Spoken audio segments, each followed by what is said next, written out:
محمد وعلى آل سيدنا محمد كما صليت على إبراهيم وعلى آل إبراهيم في العالمين إنك حميد مجيد. قال الله تبارك وتعالى في كلامه المجيد: أعوذ بالله من الشيطان الرجيم. بسم الله الرحمن الرحيم. وقالوا لولا يأتينا بآية من ربه أولم تأتهم بينة ما في الصحف الأولى ولو أنا أهلكناهم بعذاب من قبله لقالوا ربنا لولا أرسلت إلينا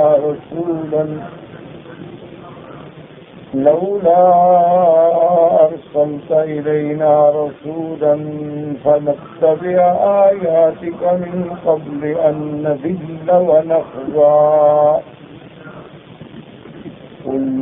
كل متربص فتربصوا فستعلمون من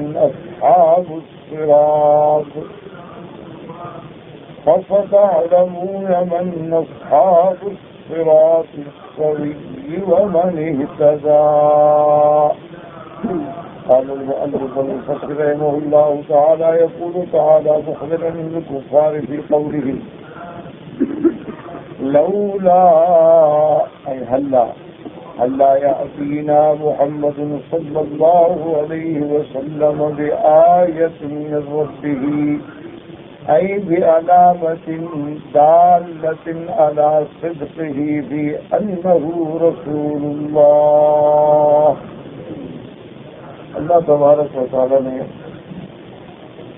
کلام مقدس کی ان آیات مبارکہ میں کفار کے اعتراضات کا ذکر فرما کے جواب دیا ہے. کفار سے مراد وہ کفار ہیں جو حضور صلی اللہ علیہ وسلم کے زمانے میں موجود تھے، جو مخاطبین اول ہوئی، ورنہ عبرت بے عموم لفظ یہ حکم تمام کے لیے ہے. کفار یہ کہتے تھے کہ حضور صلی اللہ علیہ وسلم کوئی ایسی نشانی، ایسی علامت کیوں نہیں لے کے آتے جو اس بات کی دلیل ہو کہ آپ اللہ کے سچے رسول ہیں. یہ ان کا اعتراض تھا یا شبہ. کیونکہ ہمیشہ یاد رکھیں کہ جتنا مذاہب ضالہ ہے، یعنی جتنے مذاہب اسلام کے خلاف ضد اسلام ہیں، وہ کسی بھی شکل میں ہیں، ان کے پاس در حقیقت صرف شبہات ہوتے ہیں، توہمات ہوتے ہیں، اپنے نفس کے خواہشات اور اختراعات ہوتے ہیں، کوئی وزن کی بات نہیں ہوتی. جیسے کہ حضور صلی اللہ علیہ وسلم کے بارے میں انہوں نے کہا کہ جی آپ ایسی نشانی کیوں نہیں لے آئے؟ لولا یأتینا بآیۃ من ربہ، یعنی ہلا یأتینا. آیت کا معنی نشانی، یعنی بعلامت، ایسی نشانی، ایسی علامت الذی یدل علی صدقہ، جو حضور پاک کی صداقت سے دلیل ہو کہ انہ رسول اللہ صلی اللہ علیہ وسلم. یہ ان کا ایک شبہ ہے، اعتراض ہے. اسی کا اللہ نے قرآن پاک میں رد فرمایا. اللہ تبارک و تعالیٰ نے ارشاد فرمایا کہ میرے محبوب، ان کا یہ نشانی طلب کرنا یہ محض عناد ہے. نشانیاں جو ہیں وہ دو قسم کی ہوتی ہیں، یاد رکھیں. علامات جو ہیں ہمیشہ تقریباً دو قسم کی ہوتی ہیں، یا عقلی ہوتی ہیں یا نقلی ہوتی ہیں. نقلی کا کیا مانا ہے؟ یعنی کتابوں میں نقل شدہ، یا کتابوں میں حوالہ نہیں ملتا لیکن عقل چیخ کے کہہ رہا ہے کہ یہ ٹھیک۔ حضور صلی اللہ علیہ وسلم کے لیے اللہ نے دونوں علامات آیات بینات ایسی عطا فرمائی ہے کہ جن کا کوئی اندھا تو انکار کر سکتا ہے لیکن آنکھوں والا انکار نہیں کر سکتا۔ سب سے بڑی بات یہ ہے کہ پہلے ہم نقل کو دیکھتے ہیں کہ اللہ نے کوئی پیغمبر نہیں بھیجا، اللہ نے کوئی رسول نہیں بھیجا جس نے میرے محبوب کے بارے میں ذکر نہ فرمایا۔ اللہ نے کوئی کتاب نہیں اتاری، اور سب سے بڑی کتاب جامع کتاب جو ہے قریب میں وہ تورات ہے۔ اس کے ساتھ انجیل ہے، اس کے ساتھ زبور ہے، صحائف ابراہیم ہے، صحائف موسیٰ ہے۔ تو ان تمام کتابوں میں اتنی وضاحت سے، اتنی بلاغت سے یہ بات لکھی ہوئی ہے کہ حضور صلی اللہ علیہ وسلم کا اسم گرامی محمد ہوگا، آپ کا مولد جو ہے ولادت کی جگہ مکہ ہوگی، آپ کی ہجرت کی جگہ مدینہ منورہ ہوگی، آپ کے دو کندھوں کے درمیان میں مہر نبوت ہوگی، آپ ہدیہ قبول فرمائیں گے اور صدقہ قبول نہیں فرمائیں گے، یہ ساری نشانیاں لکھی۔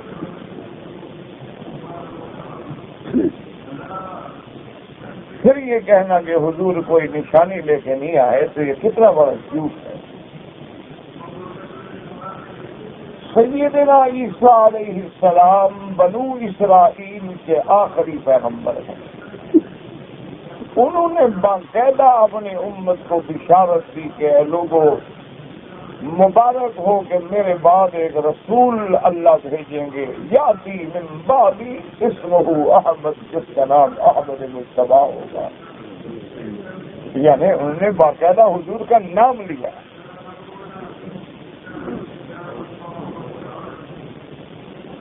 اور اسی طرح بعین ہی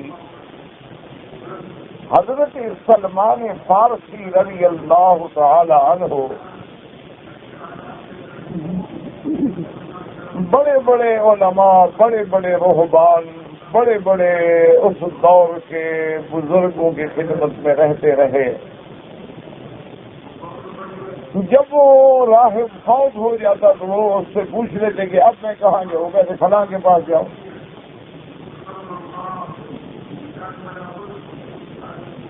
آخری راہب کے پاس جب آئے اور اس کی موت کا وقت قریب آیا تو حضرت سلمان نے پوچھا کہ حضرت اب آپ کے بھی جانے کے دن آ گیا، مجھے بتائیں میں کہاں جاؤں؟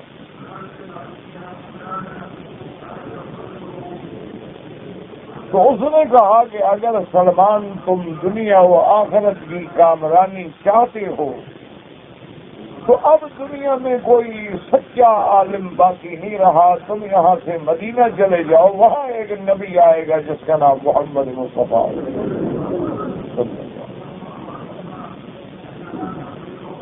اور اس کی نشانی یہ ہوگی کہ نام اس کا محمد ہوگا، پیدا مکے میں ہوگا، ہجرت مدینے میں کرے گا، اور مدینہ منورہ میں کھجوروں کے باغ زیادہ ہوں گے۔ اور حضور صلی اللہ علیہ وسلم کو اگر کوئی صدقہ یا خیرات دے تو آپ نوش نہیں فرمائیں گے، لیکن ہدیہ دے تو آپ قبول فرمائیں گے۔ اب وہ آخری نبی ہیں، وہ خاتم الانبیاء ہیں، وہ خاتم المرسلین ہیں۔ اب قیامت تک صرف انہی کا دین چلے گا۔ اگر کامیابی چاہتے ہو تو پھر مدینہ پہنچو۔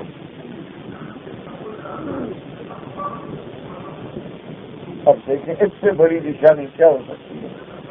اور یہ نشانی کوئی مسلمان تو نہیں بتلا رہا، کوئی مولوی تو نہیں بتلا رہا۔ کوئی اسلام کا لیڈر یا قائد یا اسلامی اسکالر تو نہیں بتلا رہا، یہ تو راہ بتلا رہے ہیں جو مذہب نصارہ پہ ہیں یا یہود پہ ہیں۔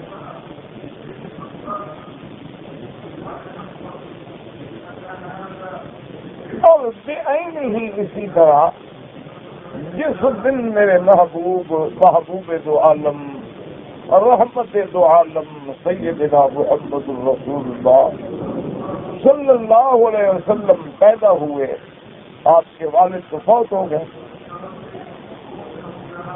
حضور صلی اللہ علیہ وسلم کے والد آپ کی ولادت سے پہلے فوت ہو گئے۔ اس وقت جو سردار تھے اور حضور کے بھی جد امجد تھے وہ عبد المطلب۔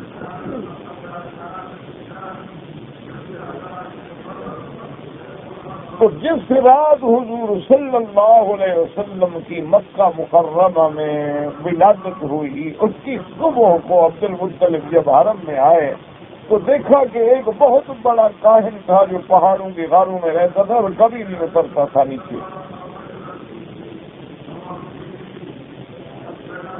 وہ دوڑ رہا ہے اور پوچھ رہا ہے حل ولد عندکم مولود، آج رات مکے میں کوئی بچہ پیدا ہوا ہے؟ کسی نے کہا کہ ہاں عبد المطلب کا بیٹا پیدا ہوا ہے۔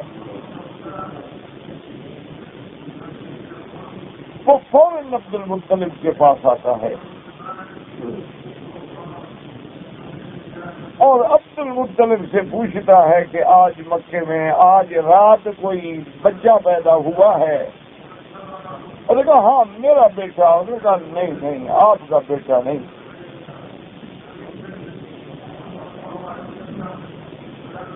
اس نے کہا بھائی میرا بیٹا ہی سمجھو نا۔ اگر سمجھو نہیں کھل کے بات کرو۔ اس نے کہا میرا پوتا ہے، عبداللہ کا بیٹا ہے، اور عبداللہ میرا بیٹا ہے، میرے بیٹے کا بیٹا ہے۔ تو بیٹے کا بیٹا بھی تو بیٹا ہوتا ہے۔ نہیں اس طرح نہ کہو نا، وہ عبداللہ کا بیٹا ہے۔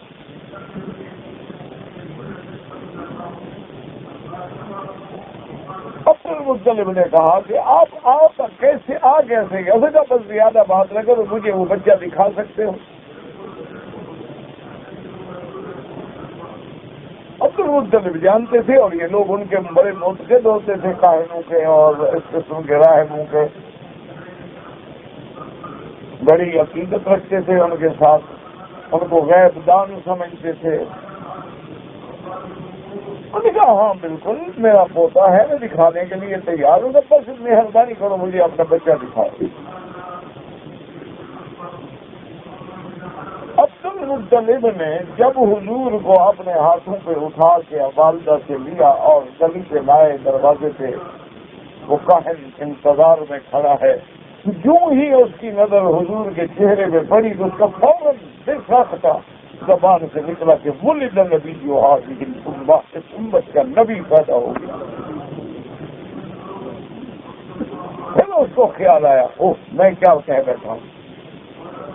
وہ تو مجبور ہو کے کہہ گیا ورنہ وہ یہ کہنا تو نہیں چاہتا تھا۔ کہہ بیٹھا اب زبان سے جیسے اچانک آدمی دیکھتا ہے نا بات نکل جاتی ہے، وہ صبر نہ کر سکا۔ اب اس کو خیال آیا کہ میں کیا کہہ بیٹھا ہوں،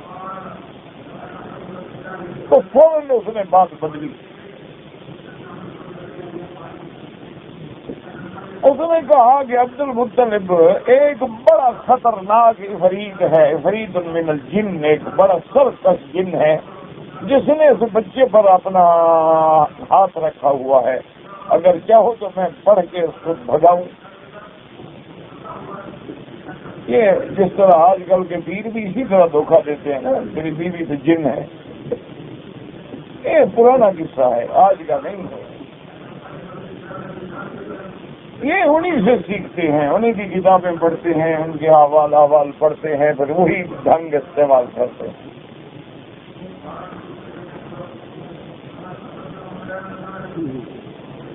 آپ تجربہ کر رہے ہیں، آپ حکیم کے پاس جائیں، وہ آپ کو انشاءاللہ ہاتھ دیکھنے کے بعد بتا دیں گے آپ کے اعصاب کمزور ہیں، گردے بھی آپ کے خراب معلوم ہوتے ہیں، آزائے رئیسہ بھی کمزور ہے، مطلب وقت پھر زندہ کیسے ہے یہ ساری چیزیں تو ختم ہیں، تو جی کیسے رہا ہے؟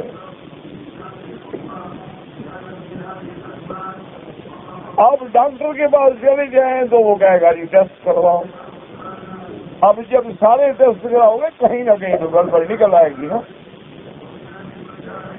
آپ کھڑے ہو کے بلڈ پریشر چیک کرائیں اور ہوگا، بیٹھ کے کرائیں اور ہوگا، 5-10 منٹ کے لیے لیٹ جائیں اور ہوگا، پھر فرق تو آئے گا. آپ ذرا دوڑ کے چیک کرائیں اور ہوگا. آپ پانی زیادہ پی لیں تو پیشاب سفید ہو جائے گا، کم پی لیں تو پیلا ہو جائے گا. یہ تو تبدیلیاں ہوتی ہیں، انشاءاللہ وہ کوئی انفیکشن ڈھونڈ لے گا تمہارا. اور کسی پیر کے پاس چلے جائیں وہ کہے گا بابا حکیم بھی جھوٹ بولتے ہیں، ڈاکٹر تو بالکل ان کو پتہ ہی کوئی نہیں، تمہارے اوپر تو بابا جن کا اثر ہے.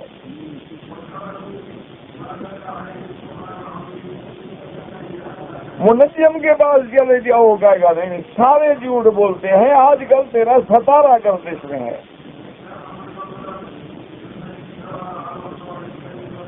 تیرا برج فلاں ہے، تیرا ستارہ فلاں ہے، اور آج کل گردش میں آیا ہوا ہے، اور بڑی مشکلات کے دور سے تم گزر رہے ہو، اور ابھی آنے والے 3 مہینے بھی تمہارے لیے بہت خطرناک ہیں. اب بندہ تو ڈرے گا، ہر روز کوئی حل سوچو. یہ پرانے ہتھ کنڈے ہیں، آج کے نہیں ہیں. یہ حضرت عیسیٰ علیہ السلام کے زمانے میں بھی تھے، موسیٰ علیہ السلام کے زمانے میں بھی تھے، حضور صلی اللہ علیہ وسلم کے زمانے میں بھی تھے. کوئی کاہن کہلاتا تھا، کوئی عراف کہلاتا تھا، کوئی منجم کہلاتا تھا، کوئی راہب کہلاتے تھے، کوئی اس کے بعد احبار اپنے آپ کو علماء میں سے سمجھتے تھے. یہ پرانے یاکلون اموال الناس بالباطل، اللہ نے قرآن میں فرمایا ہے ان کثیر من الاحبار والرہبان، بہت سارے مولوی اور پیر جو ہوتے ہیں یاکلون اموال الناس بالباطل، لوگوں کا مال جو ہے دھوکے سے کھاتے ہیں.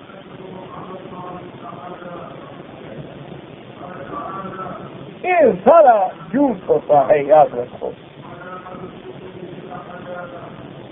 صرف کیا ہے ہمارے ایمان کی کمزوری ہوتی ہے، اللہ پہ یقین نہیں ہوتا، قرآن سے تعلق نہیں ہوتا، ذکر اللہ سے تعلق نہیں ہوتا، پھر ڈوبتے کو تنکے کا سہارا پر جو ہاتھ لگ گیا اسی کے پیچھے چل پڑے.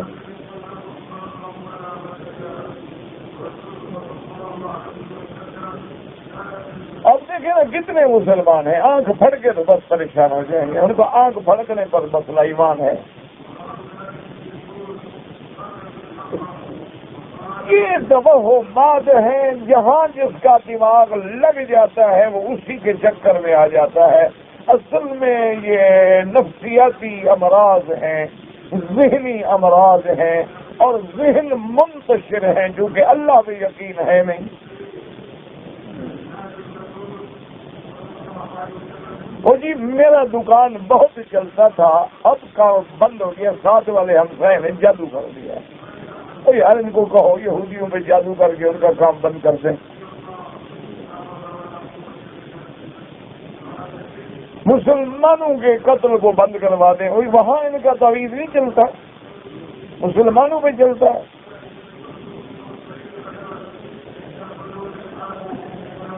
اس لیے ہمیشہ بچے تو وہ فوراً اس میں پٹڑی بدلی، وہ کہہ بیٹھا نا کہ ولد نبی هذه الامہ، اس امت کا نبی پیدا ہو گیا. وہ پھر گھبرایا، میں کیا کہہ رہا ہوں، میں نے اگر آپ کی نبوت کا اقرار کر دیا تو بات تو ختم ہو گئی. کہنے لگا جی آپ پر جن نے ہاتھ رکھا ہوا ہے، اس لیے حضور پاک دودھ بھی نہیں پیئیں گے اور پریشان ہوں گے، اور آپ مجھے کہیں نا تو بس میں کچھ پڑھ کے اس جن کو بھگاتا ہوں. اب پھر وہ طلب سمجھ گیا، انہوں نے کہا نہیں مجھے جن بھگانے کی کوئی ضرورت نہیں.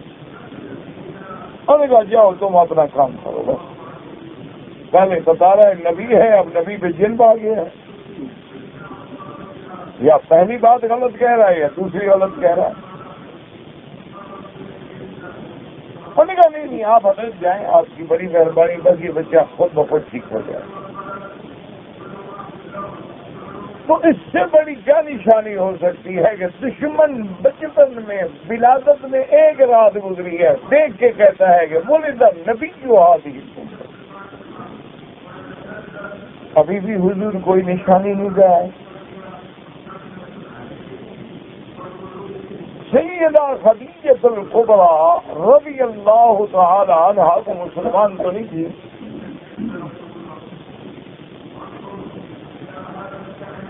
لیکن حضور صلی اللہ علیہ وسلم کو دیکھنے کے بعد اس کے دل میں بات آ گئی تھی کہ یہ نوجوان کوئی نرالی شان رکھتا ہے۔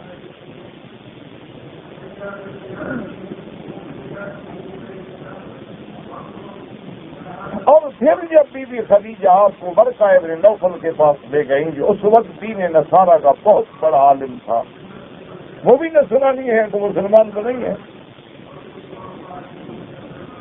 اس کو جب ساری بات سنائی، سارا واقعہ سنایا، تو اس نے کہا ابشری خدیجہ، خدیجہ تجھے مبارک ہو، تیرا شوہر تو نبی ہے اللہ کا، یہ تو نبی ہے، اور جو ان پہ آیا ہے وہ فرشتہ ہے جو موسیٰ علیہ السلام کے پاس آتا تھا۔ اور حضور کیسی نشانی ہے،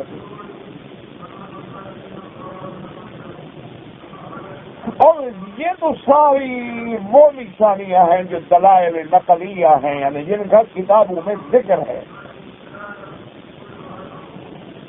اب عقل سے بھی سوچیں کہ حضور مکے میں پیدا ہوئے، آپ کا بچپن مبارک مکے میں گزرا، آپ کی جوانی مبارک تقریباً مکے میں گزری، 40 سال حضور کی زندگی مکے والوں کے سامنے ہے۔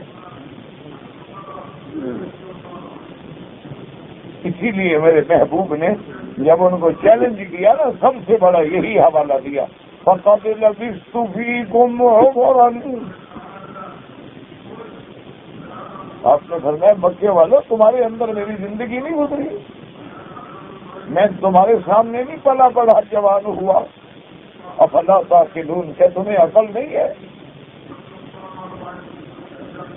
40 سال تک ایک نبی اللہ کے گھر میں پیدا ہونے والا کسی مدرسے میں نہیں جاتا، کسی استاد کے پاس نہیں جاتا، کوئی تعلیمی سفر نہیں کرتا، کسی یونیورسٹی میں جا کے داخلہ نہیں لیتا، کسی سے زانوئے تلمذ نہیں کرتا، اکیلا پہاڑوں میں بیٹھا ہے اور اس سرزمین میں رہتا ہے جہاں کوئی مدرسہ نہیں، کو پڑھنے پڑھانے والا نہیں، اور قوم جو ہے وہ گمراہی میں پڑی ہوئی ہے، یا شرک ہے یا کفر ہے یا فسق ہے یا فجور ہے یا شراب ہے یا ڈاکہ ہے یا قتل ہے یا زنا ہے، اس میں قوم پڑی ہے۔ انکار من قبل لفی ضلال مبین۔ اور وہ پیغمبر غار حرا سے اترتا ہے اور نسخہ کیمیا ساتھ لاتا ہے اور آگے پھر دعویٰ کرتا ہے کہ اللہ نے مجھے نبی بنایا ہے، اور ایسا قرآن لاتا ہے جس کی قیامت تک کوئی مقابلہ نہیں کر سکتا۔ اس سے بڑی کوئی دلیل، کوئی نشانی اور چاہیے؟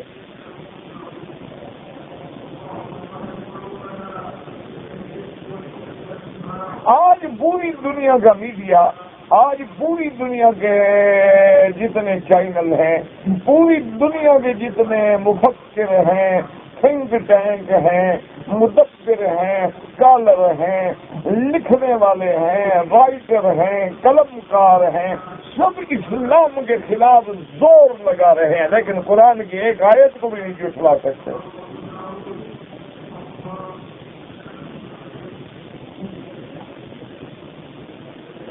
ایک حکم، ایک آیت،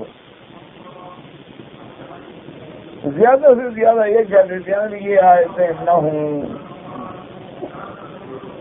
اور ان آیتوں سے مسلمانوں کو زیادہ جوش آتا ہے اور پھر وہ لوگوں کو مارتے ہیں۔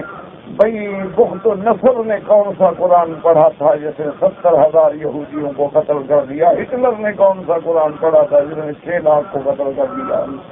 تاتاریوں نے کون سا قرآن پڑھا تھا کہ جوش آ گیا تھا؟ یہ تو ایک ایسا الزام ہے جس کی حقیقت نہیں۔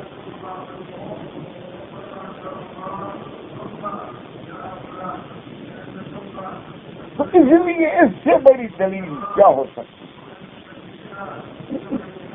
اسی لیے اللہ پاک نے پہلا جواب دے دیا کہ میرا محبوب یہ نشانی مانگنے والے کیا انہوں نے پچھلی کتابیں نہیں پڑھی؟ ان میں ہم نے آپ کے لیے علامات، آپ کی شان، آپ کا نام، آپ کا ذکر نہیں کیا؟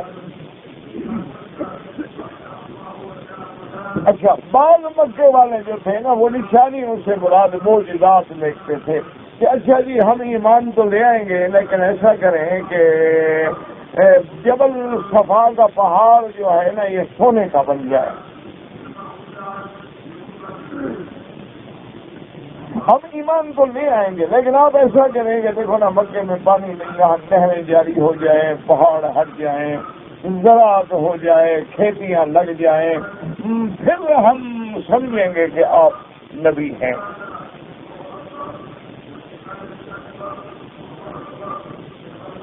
یا آپ ایسا کریں کہ فرشتہ جو ہے نا وہ ہمارے سامنے اترے، ہم دیکھیں گے ہاں جی فرشتہ اللہ میاں سے آ رہا، اور ہمارے لیے وہ ایک اللہ میاں سے خط لے آئے کہ بھی میرے نبی کو مہربانی کرو مان لو. اللہ میاں کو ضرورت ہے نا، تم سارے نہ مانو، اللہ کا کیا بگڑ جائے گا تمہیں خط لکھ کے؟ خط تو وہ لکھتے ہیں نا جن کو ضرورت ہو. وہ تو ایسی ذات ہے کہ جس بن کسی کا کام نہ بنے اور جس کو کسی کی حاجت نہ پڑے.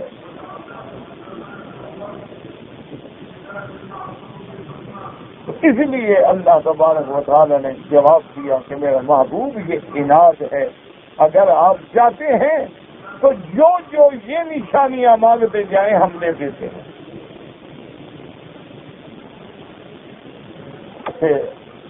حضرت صالح علیہ السلام سے قوم نے نشانی مانگی تھی نا جی کہ اس چٹان سے، اس پتھر کی چٹان سے ایک اونٹنی نکل آئے. بھائی پتھر سے اونٹنی نکلتی ہے، پھر ہم جو ہے نا جی کے مان لائیں گے. اللہ نے فرمایا میرے پیغمبر یہ کوئی مشکل نہیں، پتھر کو بھی تو میں نے بنایا ہے. اگر میں پانی کے قطرے سے انسان بنانے پہ قادر ہوں تو اس سے ایک حیوان بنانے پہ بھی قادر ہوں. مشکل کوئی نہیں، بات سمجھ لیں، امت کو بتا دیں کہ جو قومیں اپنے خواہش سے دلیل مانگیں اور وہ دلیل ہم دے دیں اور پھر ایمان نہ لائے تو پھر ہم اسی وقت عذاب بھیجیں گے.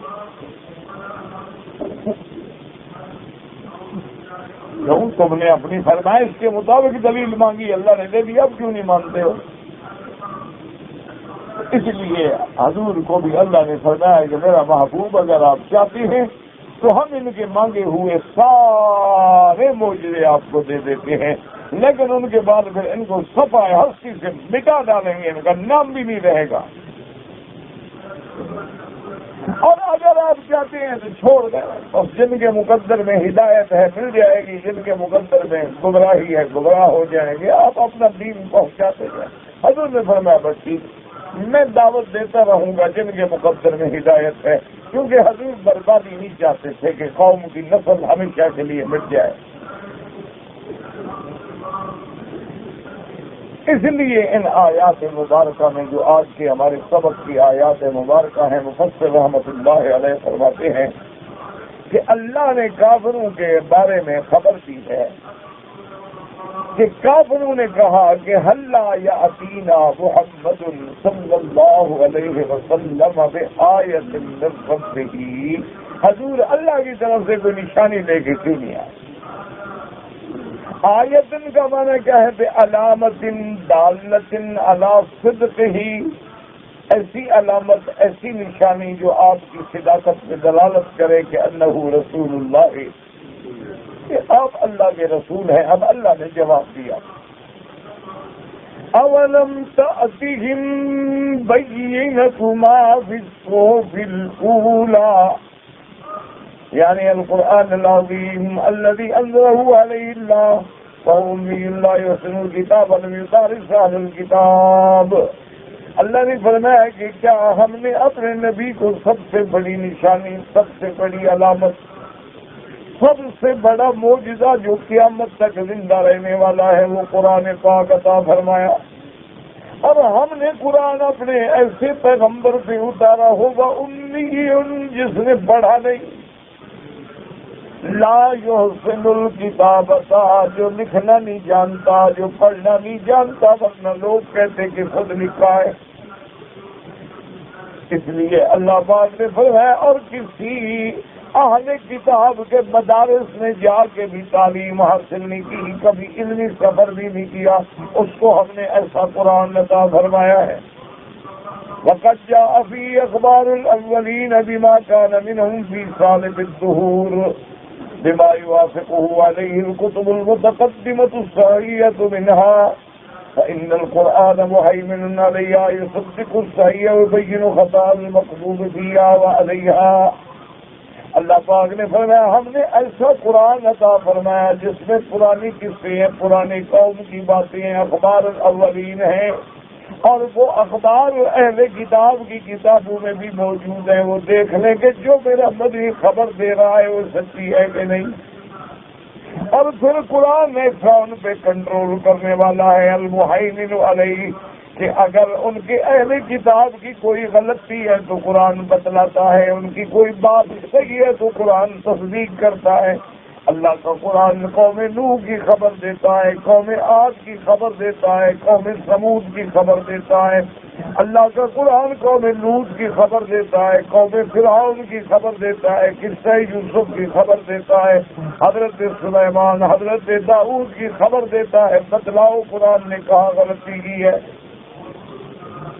اس سے بڑی دلیل کیا مانتے ہو کہ میرے پاک نبی نے تو کبھی مکے سے باہر کا سفر نہیں فرمایا، اور خبر دے رہے ہیں نوح علیہ السلام کی، خبر دے رہے ہیں حضرت صالح علیہ السلام کی، خبر دے رہے ہیں حضرت ایوب علیہ السلام کی، خبر دے رہے ہیں حضرت یعقوب علیہ السلام۔ تو اس سے بڑی صداقت کی دلیل کیا ہو؟ مفسر رحمۃ اللہ علیہ فرماتے ہیں کہ جیسے سورۃ العنکبوت میں بھی ان آیات مبارک کے ذکر موجود ہے، وَقَالُوا لَوْلَا أُنزِلَ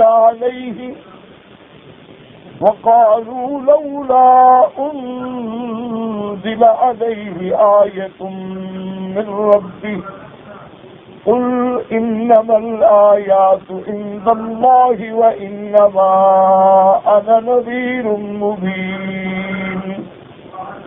وہاں بھی یہ ہے کہ کافر کہتے ہیں کہ حضور پہ یہ آیت، یہ معجزہ، یہ بات کیوں نہیں اتری؟ میرا محبوب آپ ان کو بتلا دیں کہ معجزات دینا اللہ کا کام ہے۔ اللہ نے تو ہمیں ڈرانے کے لیے بھیجا ہے کہ جو ایمان لائیں گے وہ بچ جائیں گے، جو نہیں لائیں گے وہ جہنم جائیں گے۔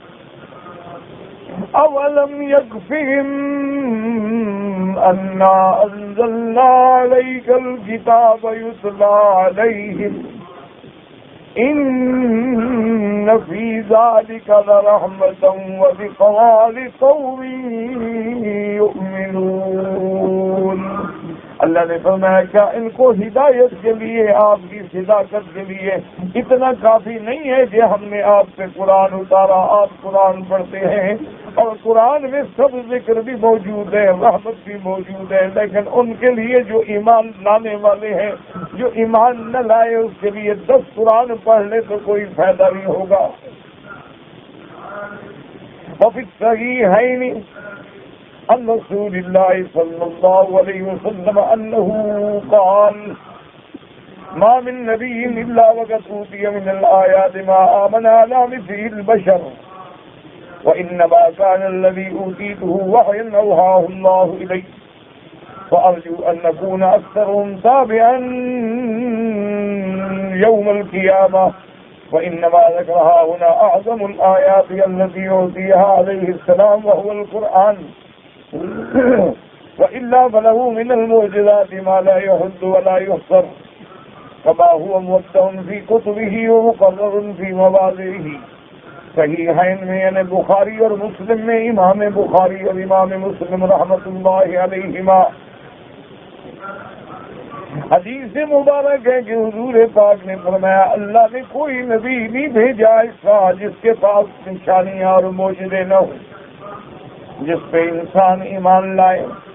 لیکن اللہ پاک نے مجھے سب سے بڑا معجزہ، سب سے بڑی نشانی وہ وحی ہے جو اللہ نے میرے اوپر وحی بھیجا ہے، قرآن اتارا ہے.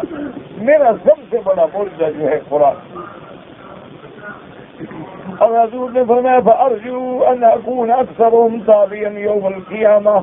حضور نے فرمایا میں اللہ سے امید کرتا ہوں کہ قیامت میں سب سے زیادہ ایمان لانے والے میری امت ہوگی، میری امت کی کثرت ہوگی. اللہ نے مجھے معجزہ عظیم عطا فرمایا ہے جو قرآن ہے اور جو قیامت تک رہے گا. اب مفسر رحمۃ اللہ علیہ فرماتے ہیں کہ اس حدیث مبارک میں حضور پاک نے سب سے بڑے معجزے کا ذکر فرمایا ہے وہ قرآن ہے. ورنہ اللہ نے حضور کو تو اتنے معجزے دیے ہیں جن کی کوئی حد بھی نہیں، جن کی کوئی تعداد بھی نہیں ہے. اللہ نے حضور کو تو اتنے معجزے دیے ہیں کہ علماء نے فرمایا آپ کے اسم میں بھی معجزات ہیں، آپ کے جسم میں بھی معجزات ہیں، آپ کو معجزات سماوی بھی ملے ہیں، آپ کو معجزات ارضی بھی ملے ہیں، آپ کو معجزات مائی بھی ملے ہیں. آپ کو اللہ نے ہر قسم کے معجزات سے نوازا ہے. اور اتنی معجزات ہیں جو کسی پیغمبر کو نہیں ملے. لیکن اس میں کوئی شبہ نہیں کہ سب سے بڑا معجزہ، سب سے بڑی دلیل، حضور کی صداقت کی سب سے بڑی نشانی اللہ کا قرآن ہے، جو 1425 سال گزرنے کے باوجود الحمدللہ اسی طرح محفوظ ہے کہ جیسے آج جبریل نے اتارا ہو، جس کی زیر میں اور زبر میں اور حرف میں بھی فرق نہیں ہو سکتا. اور ایک ایسی کتاب ہے، ایسا معجزہ ہے، آپ دنیا کے کسی بڑے سے بڑے رائٹر کی کتاب کو ایک دفعہ پڑھ لیں، 2 دفعہ پڑھ لیں، 3 دفعہ پڑھ لیں، 4 دفعہ پڑھ لیں، آپ اکتا جائیں گے، آخر چھوڑ دیں گے. لیکن اللہ کا قرآن ہے کہ آپ 1000 بار پڑھیں، کروڑ بار پڑھیں، جتنا پڑھیں گے اور اللہ کے قرآن سے دل لگے گا. اور کیونکہ قرآن سمجھ آئے گا اتنی پڑھنے میں اور زیادہ لذت آئے گی. تو یہ اللہ کے قرآن کا معجزہ ہے. اور آج بھی دنیا میں یاد رکھیں، آپ مسلمانوں کو اللہ نے ایسے نبی کا معجزہ دیا ہے اور ایسے شان والے نبی کی امت بنایا ہے. آج بھی آپ پوری دنیا کو چیلنج کریں کہ قرآن کے مقابلے پہ کوئی اور کتاب لے آؤ جس کو کوئی بچہ 6 سال کا ہمیں یاد کر کے دکھا دے. تو آخر کیا وجہ ہے کہ قرآن عربی میں ہے لیکن پاکستانی بچے دیکھو، بنگالی دیکھو، برمی دیکھو، ہندی دیکھو، ایرانی دیکھو، تورانی دیکھو، افغانی دیکھو، ازبک دیکھو، تاجک دیکھو، سندھی دیکھو، پشتون دیکھو، جو بھی دیکھو قرآن ایسا پڑھ رہے ہیں ماشاءاللہ معلوم ہوتا ہے یہ بالکل عرب ہوں. اس سے بڑا معجزہ کیا ہوگا کہ جو قرآن صرف سفینوں میں نہیں ہے بلکہ سینوں میں بھی موجود ہے. اور پھر دیکھو ایک آدمی کو یہ غریب کو پتہ ہی نہیں ہے کہ یعلمون یا تعلمون کا کیا فرق ہے، اس کو کوئی پتہ نہیں. لیکن جہاں یعلمون ہے یعلمون ہی پڑھے گا، تعلمون نہیں پڑھتا. اس بیچارے کو یہ پتہ نہیں ہوتا کہ یتفکرون یا تتفکرون میں کیا فرق ہوگا، یذکرون اور یذکرون میں کیا فرق ہوگا. لیکن مجال ہے کہ غلطی کرے. اس سے بڑا معجزہ اور اس سے بڑی صداقت کی اسلام کی دلیل کیا ہو سکتی ہے. لیکن افسوس ہے اور یہ بات میں بڑے درد سے، دکھ سے، تکلیف سے کہتا ہوں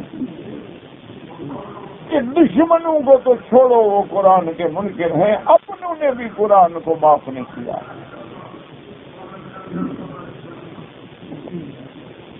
دشمن تو دشمن ہے نا جی، چھوڑے ٹھیک ہے، وہ تو قرآن کو مانتا نہیں. جب ایمان نہیں تو بات ختم ہو گئی. یہود ہیں، نصارہ ہیں، بدھ مت ہیں، ہندو مت ہیں، سکھ ہے اور مذاہب ضالہ باطلہ حتابہ ہیں، ان کو اب چھوڑ دیں. افسوس تو یہ ہے کہ قرآن ایسی مظلوم کتاب ہے اللہ کی جس کو اپنوں نے بھی معاف نہیں کیا. اپنے لوگوں نے بھی قرآن کے ساتھ ایسا ظالمانہ عمل کیا ہے. بعض لوگ تو مسلمان ہو کر بھی قرآن پڑھنا نہیں جانتے.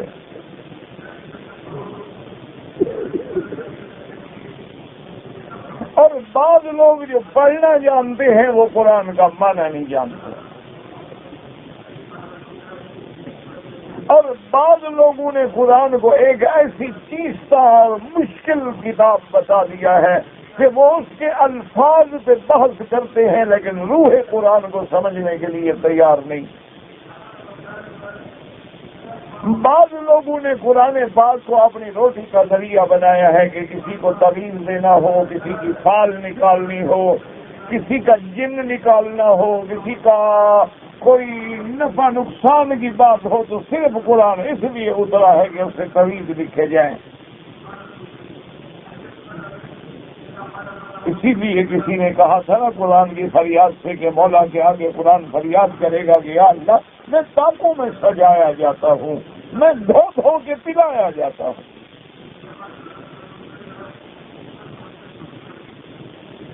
انہوں نے بھی قرآن کو معاف نہیں کیا، اور اب ایک اور نیا طبقہ پیدا ہوا، انہوں نے حدیث کا انکار کر دیا اور قرآن کے معنی وہ کر ڈالے جو ان کے عقل اور فہم کے مطابق ہیں۔ انہوں نے یہ ظلم کیا قرآن پہ، یہ نہ سوچا کہ اس آیت کا ترجمہ خود حضور نے کیا کیا ہے۔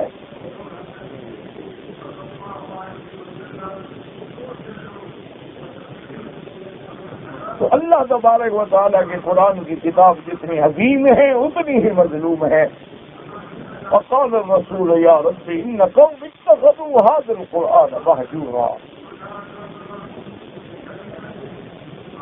اور جو لوگ صحیح معنوں میں قرآن کے سمجھنے والے ہیں یا سمجھتے ہیں یا عمل کرتے ہیں وہ بہت تھوڑے، الا قلیل من عبادی الشکور۔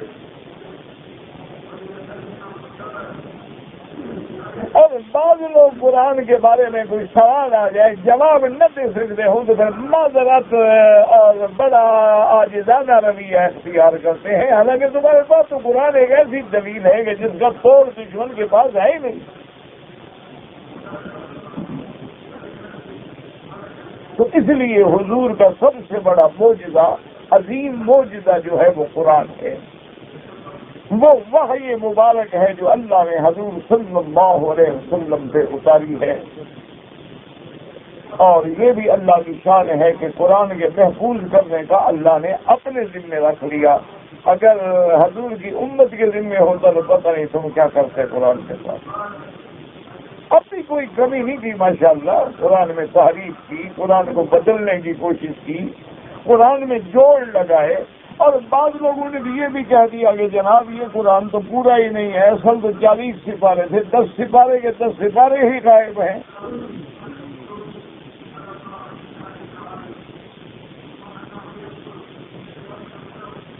انا للہ و انا الیہ راجعون۔ بس آدمی یہ کہہ سکتا ہے، اور ہمارے پاس ما سوا اللہ کے آگے فریاد کرنے کے یا رونے کے اور کیا بات ہو سکتی ہے۔ یہ تو اللہ کا شکر ہے کہ اللہ نے اس کی حفاظت اپنے دل میں لگا دی کہ ہم نے اتارا ہے، ہم حفاظت کریں۔ اس لیے تمام عالم کی دشمنی کے باوجود قرآن محفوظ ہے۔ صرف محفوظ نہیں بلکہ زیر زبر اور ساتھ قراتیں جو ہے فرق قراءات بھی محفوظ ہے۔ مثلا قرآن میں اللہ الذی خلقکم من ضعف، اس میں 2 قراءتیں ہیں، من ضعف، من ضعف، دونوں قراءتیں محفوظ ہیں۔ قال اركبوا فيها بسم الله مجريها ومرساها یا مجریها ومرساها، دونوں قراءتیں ہیں، یعنی وہ جو فرق قراءت ہے وہ بھی محفوظ ہے، اختلاف قراءت جو ہے وہ بھی محفوظ ہے۔ اور پھر صرف قرآن محفوظ نہیں، قرآن کا ترجمہ بھی محفوظ ہے۔ صحابہ نے جیسے حضور کی زبان سے سنا ہے نا، بالکل اس کو محفوظ کر کے حضور کی امت کو پہنچا دیا۔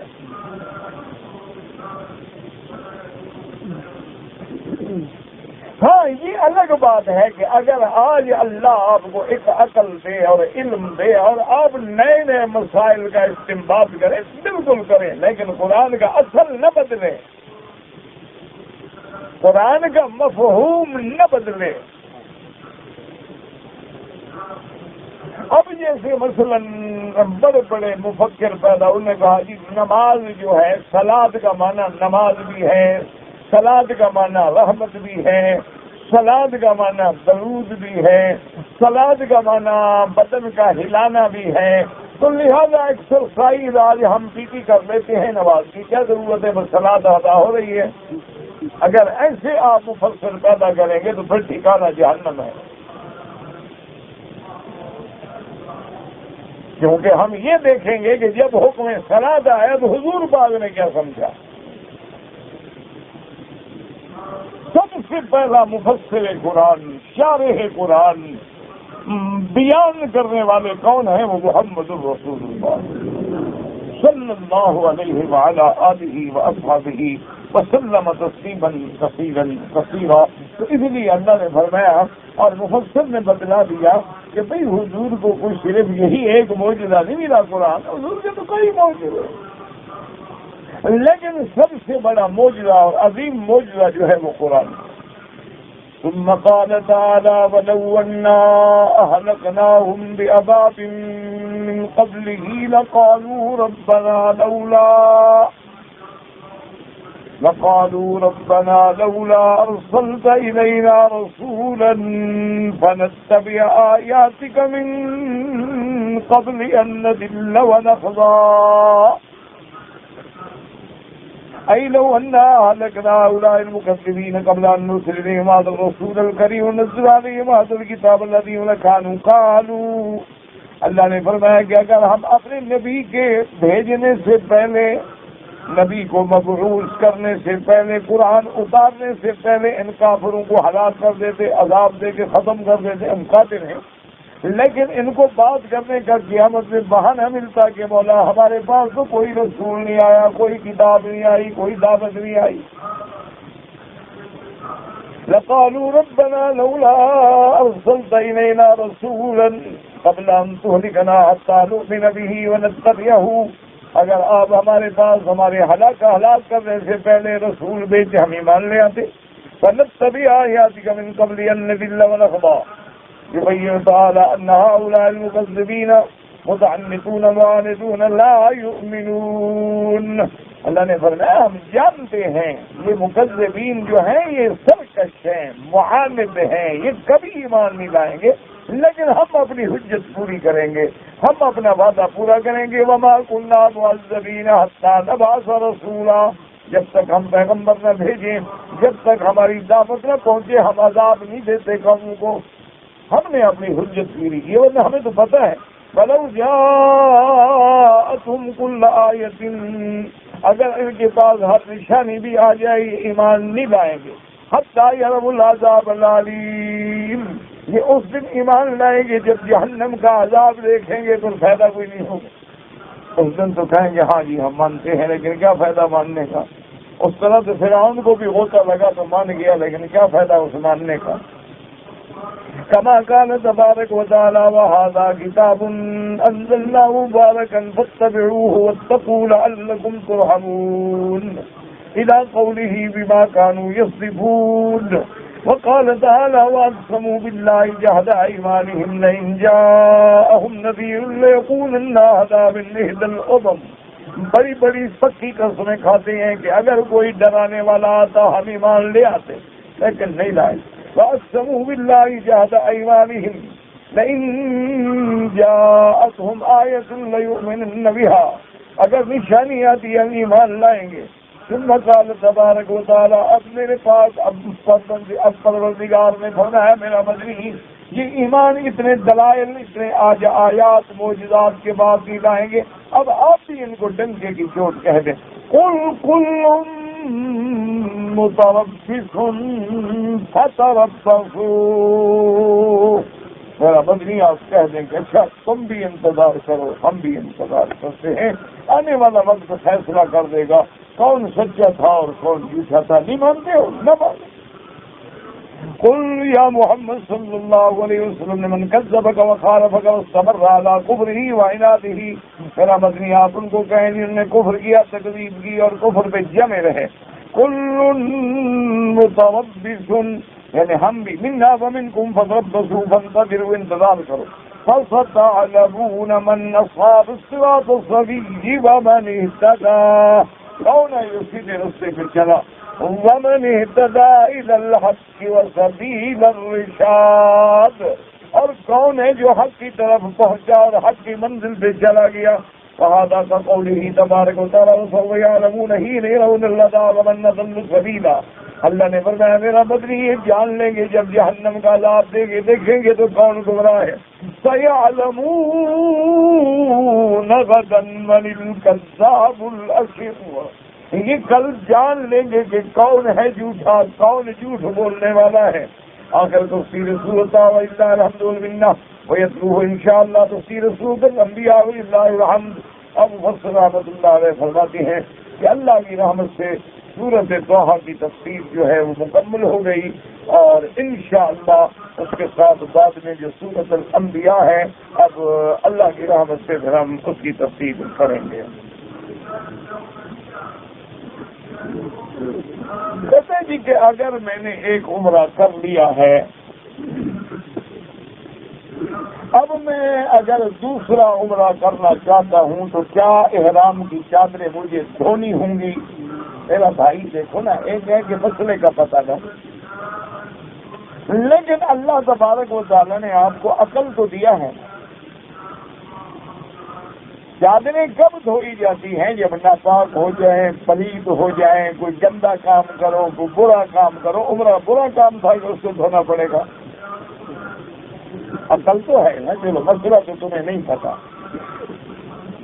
اللہ نے عقل تو دیا ہے، ابھی عمرہ کیا ہے کہ 100 عمرہ کرو، جب تک چادریں پاک ہیں، صاف ہیں، ان میں کوئی گندگی نہیں لگی. اچھا ایک آدمی نے احرام باندھا، اسی وقت چادر گندگی میں گر گئی، اسی وقت دھو ڈالے. یہ تو اس کے ساتھ ہے جب تک وہ پاک ہے، صاف ہے. یہ نہیں ہے کہ ہر احرام کے لیے چادر کو دھویا جائے.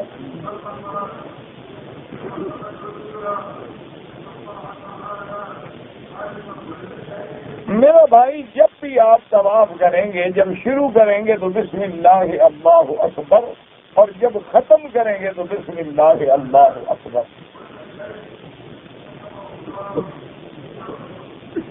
اگر کسی زندہ انسان نے تم کو وصیت کی ہے کہ میری طرف سے عمرہ کرو، پھر فقہا اجازت دیتے ہیں. ورنہ بہتر یہ ہوتا ہے کہ تم عمرہ اپنے لیے کرو اور اس کے بعد دعا مانگا کرو کہ اللہ ثبات فلاں کو عطا فرما، تو اللہ کہتے ہیں.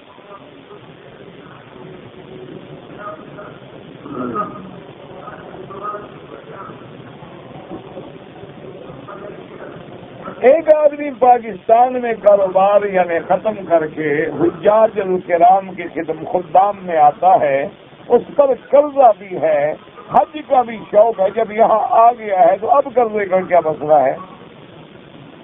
قرضے کا مسئلہ تو اپنے ملک میں تھا کہ مجھ پہ قرضہ بھی ہے، میں حج کرنا چاہتا ہوں تو پہلے قرضہ ادا کروں.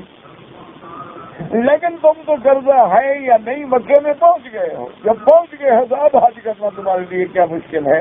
پیدل چلے جاؤ تو 10 ریال بھی نہیں لگے گے. پھر روٹی کھاؤ گے نا ایک دن عرفات کی، وہ بھی انشاءاللہ مفت مل جاتی ہے. فروٹ بھی مل جاتا ہے، پانی بھی مل جاتا ہے، کھانا بھی مل جاتا ہے، اور اتنا مل جاتا ہے جو اپنے گھر میں بھی نہیں ملتا. تو اس لیے بالکل آپ حج کریں. باقی رہ گئی بات کہ تم اگر رمضان میں آئے ہو تو تمہارا حج افراد ہے، تم پہ کوئی دم ہے ہی نہیں. اگر تم نے شوال میں آئے ہو یا شوال میں میقات سے عمرہ کر لیا ہے تو حج تمتع ہے. پھر تمہیں حج تمتع کی ایک بکری رکھنی ہوگی، اور اگر بکری کے پیسے نہ ہوں تو پھر بھی کوئی مشکل نہیں. یہ تم 2-3 دن حج کو روزہ رکھ لو اور 7 روزے حج کے بعد رکھ لینا. امام کعبہ جو ہیں وہ کس فقہ پہ عمل کرتے ہیں یہ تو ان سے پوچھیں. آپ چلے جائیں تشریف لے کے ان سے پوچھ لیں.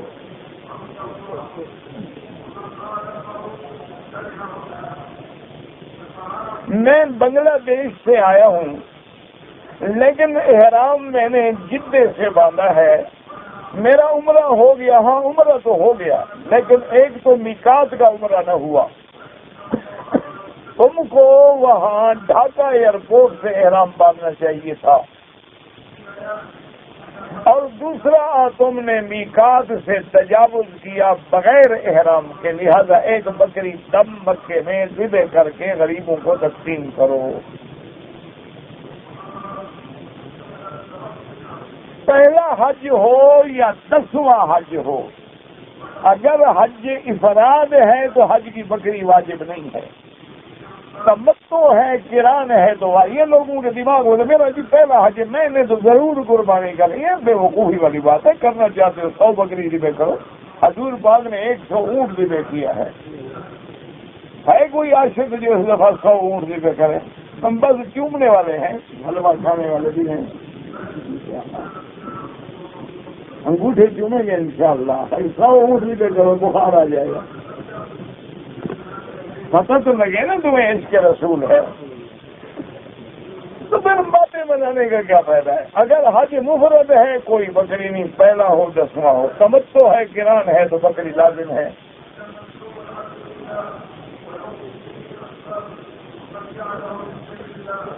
اگر میں نے کسی دوسرے کے لیے عمرہ کیا جو تو جیسے اپنا کیا ویسے کرو، کوئی فرق نہیں، اپنے لیے اور غیر کے لیے کوئی فرق نہیں ہے۔ ہر دفعہ میقات میں احرام باندھنا ہوگا، بالکل میقات سے احرام باندھنا ہوگا۔ ایک دفعہ جو احرام ہے بالکل بار بار استعمال کر سکتے ہیں۔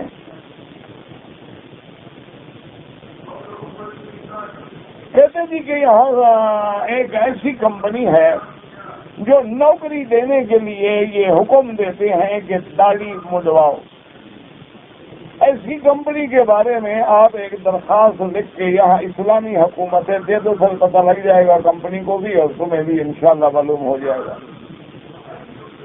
یہ بالکل غلط ہے، شوق اپنا ہوتا ہے، گناہ دوسرے پہ ڈالتے ہیں۔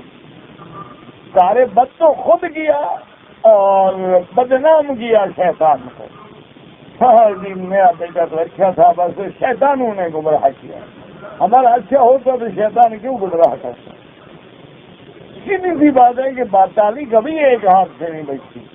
میرا بھائی بالکل نوکری چھوڑنی پڑے چھوڑ لو، محمد مدنی کی سنت نہ چھوڑو۔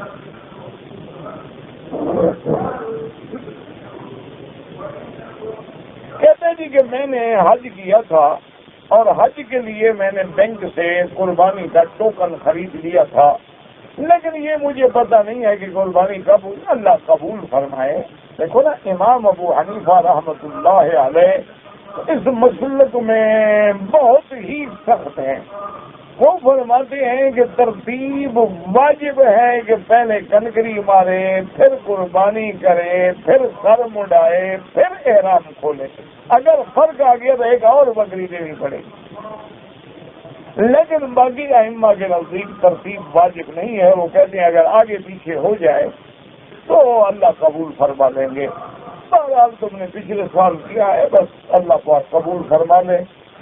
زیادہ اگر آپ نے 100% اسی طرح عمل کرنا ہے جیسے حضور نے کیا ہے تو پھر خود بکری ذبح کرو، کنکری مارو اور پھر جا کے خود قربانی کرو۔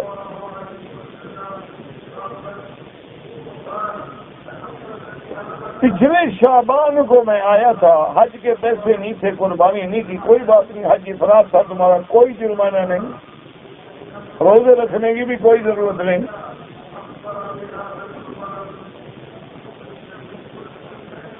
میں نے شوال میں، رمضان میں بھی، شوال کے مہینے میں بھی عمرے کیے ہیں۔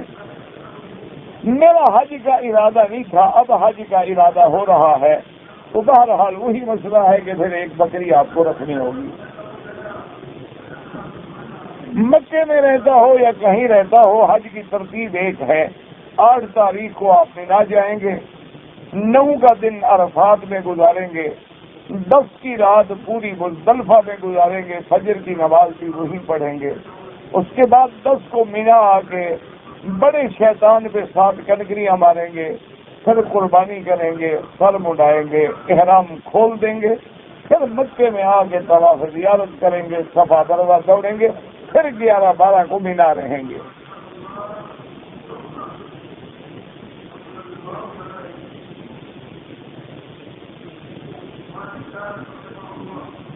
بہرحال آپ کی والدہ نے پھپھی صاحبہ کو بھی بڑی بہن کے ساتھ دودھ پلایا ہے۔ ایک موٹی بات یاد رکھو، کہ جس بچی نے جس عورت کا دودھ پیا ہے اب اس کی وہ رضائی ماں بن گئی ہے، اس کی جتنی اولاد ہے دودھ پینے سے پہلے یا دودھ پینے کے بعد بھی وہ ساری اس کی بہن بھائی ہو گئے، ان کے ساتھ نکاح نہیں ہوگا۔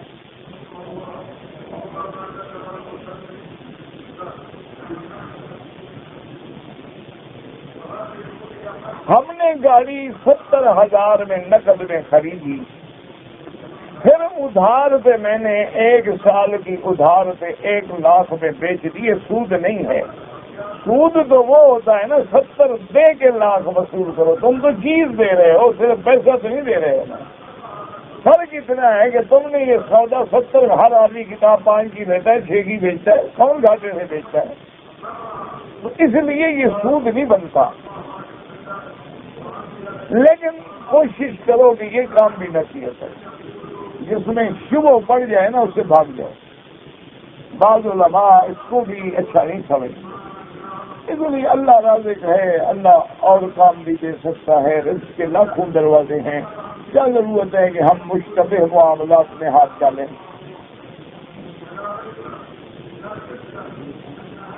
عید کے دن ہم نے عمرہ کیا ہے، احرام ہم نے جتنے سے باندھا تھا جتنا میقات نہیں ہے، اس لیے آپ کا حج جو ہے افراد ہوگا۔ اسلام میں بیوی سے کتنے سال دور رہے؟ 6 مہینے، اس سے زیادہ دور نہ رہے۔ کوئی مجبوری ہے، مزدور ہے، غریب ہے، نوکری پہ آیا ہوا ہے، لیکن شرط ہے کہ پیچھے بیوی کی جان مال عزت آبرو محفوظ ہو، اس کو خرچہ ملتا ہو، نفقہ ملتا ہو، اور وہ بھی تمہارے باہر جانے پہ راضی ہو، ورنہ اس کے حقوق ہیں وہ تمہیں ادا کرنے پڑیں گے۔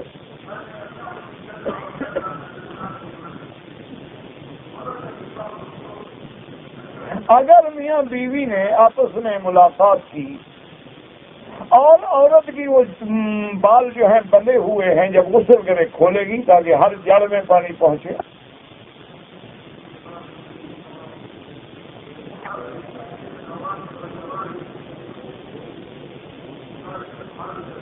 کہتے جی کہ میں حج کے دنوں میں ایک ایجنٹ کے ساتھ نوکری کرتا ہوں جس کے ساتھ حاجیوں کا گروپ ہوتا ہے، ہمیں ان کی خدمت کرنی ہوتی ہے، کھانا کھلانا ہے، کھانا پکانا ہے، بڑی گاڑیوں میں لے جانا ہے، تو میں حج کا احرام باندھ کے بھی یہ کام کرتا رہوں؟ بالکل، احرام بھی باندھے رہیں، کام بھی کرتے رہیں، لیس علیکم جناح ان تطوفوا من ربکم، حج میں کوئی منع نہیں۔